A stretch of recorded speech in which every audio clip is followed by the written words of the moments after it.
semi-fan on. So shoes on, fan off. It's a new record. But yeah, dropped on Libby. Becca, do you want to tell us about your result in the week? I mean, if we're going down the humble bragging, I made a solo attack on Libby Hill and made my way to the final with an increasing gap to win the women's beat. Rumor has it that you actually had to sit up for fear of being called out as a massive doper. Is that true? Well, on the first lap, I did attack up Libby Hill again, and I did have to wait by the finish line because I didn't fancy doing an entire lap by myself. But I have now been upgraded and possibly disqualified, so my reign is over. On the doping point, actually, Craig raised some valid points about excess use of caffeine. Becca, how many caffeine gels did you have on Tuesday? Just one, and then one normal one, possibly two normal ones. I'm not sure. There was a lot of sugar involved. I needed it. Do the It's been normal a ones very long day at work. do the normal ones contain caffeine, or are they just sugar based? Just sugar. How are the riders you're following doing, folks? I think we've just seen that first selection with that little kicker as we enter the volcano complex. It's Yeah, an interesting climb, this one, isn't it? yeah. It's a nice little 3 to 5% ramp up the hill, and then we've definitely seen a split. Someone's gone for it completely unnecessarily off the front of this race, and we've still got this. We've got a couple. We've got second and third who did just ramp off the front, but they're all being pulled back by the rest of this group of probably about 8 people or so. I think Bowser might be just starting to struggle a little bit. No, he seems like he's okay. So we've got one guy off the front, and he's pulled a lead of about 15 meters or so. I think he's gone too early. I do not think this is the right time to be going for it, because you've got an 8 to 10 minute hill coming up in probably about 5 to 10 minutes. So I would definitely be grouping as long as you possibly can, and if you've got the legs to go for the hill, go for the hill. But I think he's gone too early. About Bowser throwing a truck at an opportune moment, so he'll be just hanging onto the back wheel of this group. He's currently doing 2.4, 2.5, 2.6 watts per kilo. His heart rate's in the 190, so I've definitely seen him hit 205. But he's definitely well up there. Becca, is Ben still there?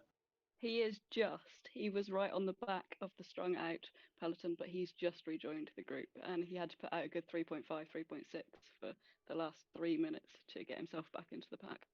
And He's done that really was well there. sorry, Becca. That was a really good example of where we talk about Bowser being such a smart Swift racer. He positioned himself slightly ahead of both Chris and Ben into that little ramp before we went through the volcano. And I think we saw both Chris and Ben had to burn a match, maybe a little unnecessarily there, just to keep up with this group. And I think Mike has sort of preserved his matches a bit more. Maybe has a bit more left for the hill. We'll see when we get there. I kind of echo your point on this early attack, James. I think you've got to look at the mechanics of the game. It's if you can stay in a bunch, like a solo attack over the volcano, it's not really going to do it for you today. And as someone who's made solo attacks on comms and lost before, that you've just got to look at the power of the group as they chase down that hill. We all know the blob's so much quicker on a descent. So unless you're going to make big time up the climb, I think it's a really hard ride to solo away to victory on top of the com today. I think we are looking at this being more of a sprinter's ride tonight. I agree entirely, and especially when you consider that there are a few false flats on the volcano and a couple of dips as well, which are massively going to benefit drafting riding. So you can't solo it unless you're going to be pulling sort of 15, 20 seconds off the group, because they're going to get probably a good 5 to 10 seconds draft benefit. And you have to be really clever on that climb as well. So it's not just about picking a number, holding the number the whole way up, because you've got your flat bit through the volcano, you've got a couple of dips early on, and maximizing your power output through the flats and the dips, as well as holding your number going up the hill, are really, really important, and you can make up 25-30 seconds doing it. But we're all back together again. We are very, very close to the start of a climb. So when earlier I said I thought it would be about 16 kilometers, evidently I was lying. And we're going to hit the start of the climb in about 500 meters time. I think we have all three of our riders all in exactly the same place, which makes this a commentary nightmare. We do. Let's just go and I'll just go and have a little bit of an explore then as we drop back to see where the next group is. So it looks like the next group on the road, and we've got a couple of herd riders there from the herd of fighting Frisians there, and Rowe from the herd, and Myers from the herd as well. So a nice little herd bunch that have formed, racing for the kind of mid-20s positions. They look to be about 30 seconds, oh no, about to a minute back now on that lead group. But it looks like there's a bit of action in the lead group now. Yeah, we've got a little break off the front, but looks like we've got a chaser as well. I can't quite see who those two riders are, but we've got two off the front as we just start the climb here. And just going back to your comment about the second group, Steve, I think Paul Shuckrow was in my time trial last night, and he was absolutely hammering it. So could be a bit of fatigue, but I wouldn't have expected him to be in the second group tonight. But given the numbers they were holding last night, it would not surprise me at all if there's a little bit of fatigue. But back to the race. We are onto the climb. We're going to have our first dip fairly shortly, so it's going to be important to hang on. And speaking from when you, I, and Bowser had a little bit of fun up this hill a few weeks ago, we were all within about 2 or 3 seconds of each other, and I think we all held around about 4 watts a kilo. So Bowser's going to he's going to have to be looking at those sort of numbers at the moment. He's dropping back a little bit. Is he playing the game? I'm not entirely certain. And Becca, I can see Ben's putting out some big numbers just behind. Yeah, Ben has been dropped from the main group by about 4 seconds now. He's got one other person with him, but yeah, he was putting out 4 watts a kilo and still getting dropped by the group. So they've really put down the hammer now. Yeah, Bowser's just starting to drop off a little bit here. He's holding about 3 watts a kilo. I think he may well be fighting a battle for best of the rest, and we've got Bowser, Ben, and Alberto all in the same sort of ballpark, all within about 3 seconds of each other. And I think Mike's realised that he can't compete with the guys up front, but he's going to see if he can try and hold steady in front of this group. So behind Alberto, we've got John Wynn, who's about 25 seconds back. So I think those three will be hoping to keep that sort of gap and see how they do. Steve, how's Chris doing? Yeah, he's done well. He's holding on into 10th, and did some frankly nightmarish sections just now where they were above 5 watts a kilogram.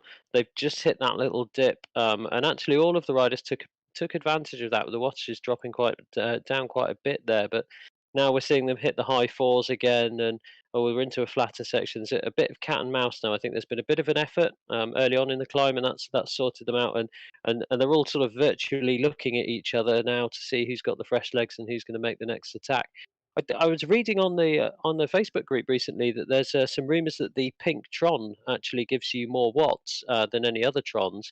I noticed there's several riders on a pink Tron tonight, so I wonder if that's something there's any truth in, James. I suspect there's about as much truth in that as the world being flat, depending on who you speak to. But I think Bowser's really just going for the color-coded wheels and socks combo tonight. But it's looking like it's going to be a bit of a TT. He's fallen back to his favourite numbers that start with a 2. And I think he's trying very hard to prove me right that he will actually be able to do this whole ride in 2.9 watts per kilo. But we are just going through, just finishing the flat section, just going straight through the middle of the volcano, and that generally signifies we're about halfway through the climb. So Bowser and Alberto are now joined together, and there's Ben Poynton as well. So I think these three are probably going to go up together. And Ben, got to mention it because Ben's just about to finish his climbing plan, and he's going for his first sub 60 up the Alp Sunday morning our time, which will be Sunday. It is Sunday, isn't it, Steve? Yeah, Yeah, yeah, Sunday Yeah, Sunday morning our time, which will still be Sunday in Australia, but only as just. well, but only just. So we're looking forward to that. Hopefully, going to pace them up the hill. We've not actually talked about how we do that, and that's exactly how I like to prepare for a ride. I think that's excellent preparation. I think any time you try and prepare for a ride, it just goes absolutely pear shaped. So Chris has just been dropped by this group of 10, but then there's a chap who has just caught him and then decided to stop. So that's rather probably not helped. If it were me, I'd be cursing that person for just catching me in the sticky draft there. Maybe if this Chris and this M wheel chap can share wheels. Excuse the pun. Maybe they'll catch back up. But the M wheel has just dropped big watts and dropped Chris there. So I think we're seeing Chris sadly crack here as we approach the top of the volcano. Looking at the gaps, it doesn't look like there's a sizable group close enough for him to kind of work with them on the descent to get back up. So I think that's the top 10 of the race gone. But we'll see what happens at the rest of the climb. Yeah, so we've got this our trio of Poynton, Alberto, and Bowser, and they're hanging on quite nicely. Becca, I realise I've been talking about your rider for like the last 5 minutes. So, how do you think he's getting that's on? fine. Yeah, he's doing well. Alberto's just gone. He's just put down a massive sprint and he's dropped everyone else. But yeah, Ben has been doing well. He put out 3.5 for quite a lot of the climb, and now he's just taking it slightly easier as he gets to enjoy the downhill before he goes back up again. But he's putting out a very strong performance on the volcano today. And let's be fair, 3.5 in Ben's terms, we're talking pretty big numbers, aren't we? Yeah, very big numbers. What was he holding? Sort of mid 300s? Yeah, close to. And he's on 300 now, currently at 2.9. Great job from Ben. So Alberto looks like since he put that little sprint, I thought he'd sat up a little bit fairly shortly afterwards when he dropped down to low twos, but he's pushing on 3.5. So we may not see him for a while on this screen, but John Wynn just behind.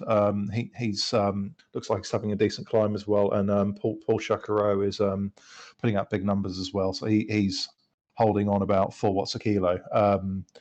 Obviously, this route is relatively suited to the lighter climbers, especially if they're able to hang on. So it's going to be a case of just trying to hang on to the front group until you get to this point, and then you can fly like the wind.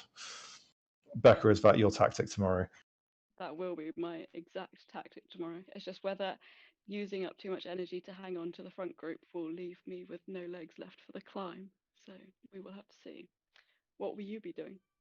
Exactly the same thing. Now that you're a climber. I love this hill. I really, really, really like the Volcano Climb. I like the length that it's under 10 minutes. I like the gradient in that it averages out about 5, and you've got a good ramp at the end to really aid your sprint. But no, I just really like this climb. I think it's a really fun one to just really go at.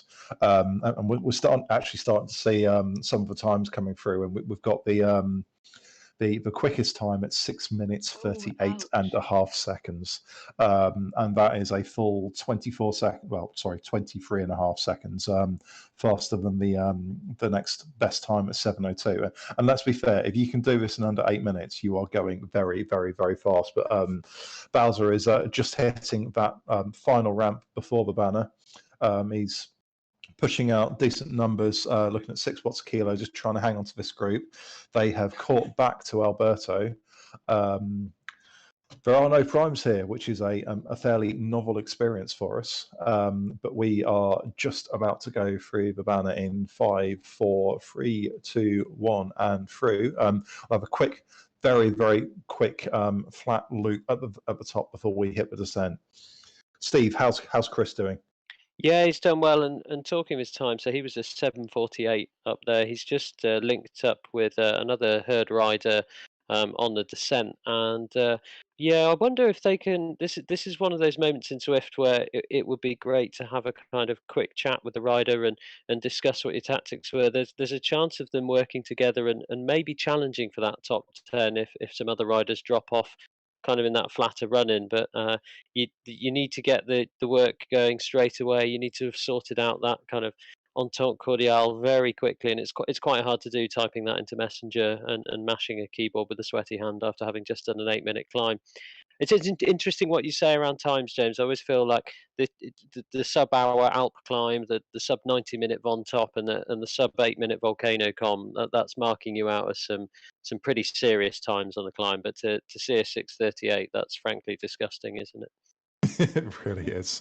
I was just thinking back to the sort of composition of this route, and it's a really good one for the all-rounder, because I mean generally your heavier powerhouses are going to be great up until the climb, and then you've got a decent length descent where they can catch up, and I expect to see Ben do quite well going down, even if he is managing to aero tuck, because then once you get down to the bottom, you've got a fairly short flat section, and then you've got 500 meters downhill before a 300-meter flat finish. So if you're let's say middle of a road weight wise, you are probably the best makeup for this. Yes, if you're really light, you can fly up for Volcano, and the guy that did 6:38 is probably, he's obviously got himself a decent lead, but going back down, weight will help obviously, and again on the flats, if you're able to put out 3 to 4 on the flats, you'll be doing well. So it'll be very very interesting to see how Ben gets on towards the bottom of this, and whether or not Bowser can actually hang on. Yeah, I've just jumped ahead to the group in fifth place. It looks like there's a group of 5. Obviously, this is one of those moments where Swift gets completely confused by the fact that it's gone in a circle, and obviously we're struggling to see gaps as we see the gaps of the riders who are climbing up the hill rather than the gaps of the riders in front. It is, as you say, it is quite a long descent. We've still got a way to go to the finish. So again, if these riders can get together, it's a long time, especially for a lighter rider to hold off a well organised chasing pack. But as we see in kind of in real life as well as virtual racing, you've got to get organised quickly. People have got to work together, and it's always a case of people in the front are going to be trying to do the minimum effort they can, whilst encouraging those around them to work harder. It looks like this group of 5 have just caught a group of 2, so it looks like there's about a group of 7 or 8. So this could actually be the lead we're watching now come together. So it just goes to show, for all that effort up the top, that our chap who's gone a good 20 seconds faster than those around him maybe hasn't equated to a lead on the road at the bottom of the volcano. No, and I think especially if you do have a group who hit the bottom together, then they're just going to more than likely pull down any gaps there are at the front. So I think it could still be a very interesting finish, and I think the lighter riders may struggle, even if they do hit the top of the carbon with a decent lead. I think that can easily be caught on the descent, and then on the flat if they have a group to support them. So Bowser's hanging with this group of 3 still, pointing Alberto there. I noticed that Basel was having to put in a little bit of a sprint just to hang on to Ben's wheel. But I'm not sure whether they were working together or whether they're attacking each other, but it's quite amusing to watch. Very much so. But they are just about to hit the bottom of the climb. So we've got just under 4 kilometers to go. We're about to go through 20k through 30, well, just over 30 minutes. So not that far shy of 40 kph. So they're definitely shifting. And whilst we're looking at these guys, their times were just on the better side of 9 minutes.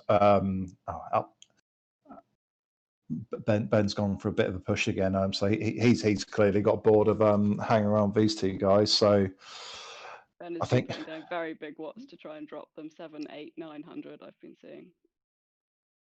Yeah, I think these two are going to struggle to get back onto him if he's able to hang on to those numbers. So we're just going into the final part of a race where we will shortly go over the bridge, and then we'll hang a left-hand turn onto the downhill and then the final straight. But got a little ramp here, so Bowser could use this to his advantage. He's definitely pushing over 4 watts a kilo just to try and give him a little bit of a dig into Ben's lead, but I think Ben's gone. I don't think they're going to see him again. No, I don't think they are. The rest of the race very much suits Ben, and I think he'll hold the distance, if not make it greater. How about Chris Steve? Is he whereabouts is he now? Yeah, so I've gone back with Chris. He's with Botteroff of the herd, who I don't know his first name. Sorry. So yeah, there's a bit of a race off here for looking like 11th on the road. I had a quick jump up to have a look at the riders, and it does look like there's somebody's going to solo away to victory, but that's not really what we're interested in covering. Looking back at the times, there's Ben Poynton appearing about a minute and a half behind this group. So I mean, there's not far to go now, but there's every chance he could make up a couple of positions with what looks and sounds like quite a meaty attack on the descent of the volcano. Yeah, Bowser's been dropped by Alberto. Alberto put out around about 8 watts a kilo for a few seconds just to drop, and he's been overtaken by a Mr. I think it's a Mr. Alves de Melo Bento, who has also gone past him. So I don't know if Bowser's having a bit of a struggle after a pretty heavy week. Obviously, he had that fantastic result on Tuesday. Is he done? Heart rate's still over 190, so he's still pushing. Watts are still hovering around 230 to 250, so he's still pushing out some numbers, but he's just about to turn left onto the bridge, and then we will be home and dry in about 2 kilometers' time. Becca, how's Ben doing? Your Brazilian rider has just overtaken Ben as well, who is still putting out for almost 4 watts per kilo. And he's trying to draft off of him, but I think it's slightly too late. He's still putting out a very decent effort though, and I think he'll come home in 18th. Yeah, this Brazilian guy's sticking out 6 watts a kilo, so may struggle. But regardless of what happens, it's going to be a great result from Ben, especially given the hill. But is he using tonight as a little bit of a warm up for Sunday? Maybe, and we'll certainly be keeping an eye on how he does on our Sunday morning, his Sunday evening. It's far too early in the morning on a Sunday for me, but I believe, Mr. Pritchard, you'll be joining him. Yeah, just joining. We'll just switch to Chris, who's done a well-timed aero helmet and a bit of an attack there. Rolled through in 11th in about 34 minutes. Crikey, that's a sweaty 34 minutes of effort there. These shorter rides we're going to see in the Herd Racing League over the winter, aren't we, James? There's much more around the half-hour mark rather than the hour mark, aren't there? Yeah, and to be honest, this is probably one of the longest ones. I think we'll see quite a few between sort of 25 and 35 minutes for your sea riders, and generally around about 20 kilometers rather than 23. Becca, Ben's got to be really, really near the finish now. Yeah, I would say 300 meters. Yeah, he's just past the 300-meter banner. He's not speeding up, no sprinting, 2.8. The next person is 13 seconds behind him, so he can, which actually is Bowser, so he can just comfortably ride himself to the finish now. Yeah, Bowser's just gone over the 300-meter mark.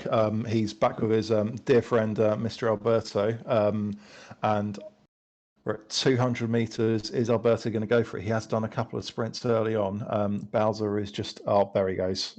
800 watts. Bowser's holding 10 watts a kilo. Alberto, 11 watts a kilo. Alberto's 10 behind him, but he's been dropped by 7 meters. Good effort from Bowser. Good effort from Alberto, and great to see all of the herd riders do well tonight. So that brings us to the end of our coverage. Apologies at the start for the lack of audio. So as I'm sure you'll all know, it's a new commentary team with our new pictures come to us from our very own Craig Martin, who we're very grateful, who has stepped up to the plate and brought us fantastic pictures. And we are now all set for sound for the remainder of the series. So we have, after this weekend, we've got another 21 weeks. So just a quick insight in the formation of the league. So as you'll have seen tonight, everyone starts in the same pen, all at the same time, with no primes. But we'll have 22 weekends of racing, and the best 18 races will count towards a league position. So we'll be very keenly following that throughout the duration of the series. So thank you to Becca Kingdom and Steve Pritchard for joining me tonight. And again, big thanks to Craig for the pictures, and thank you for your company. Good night.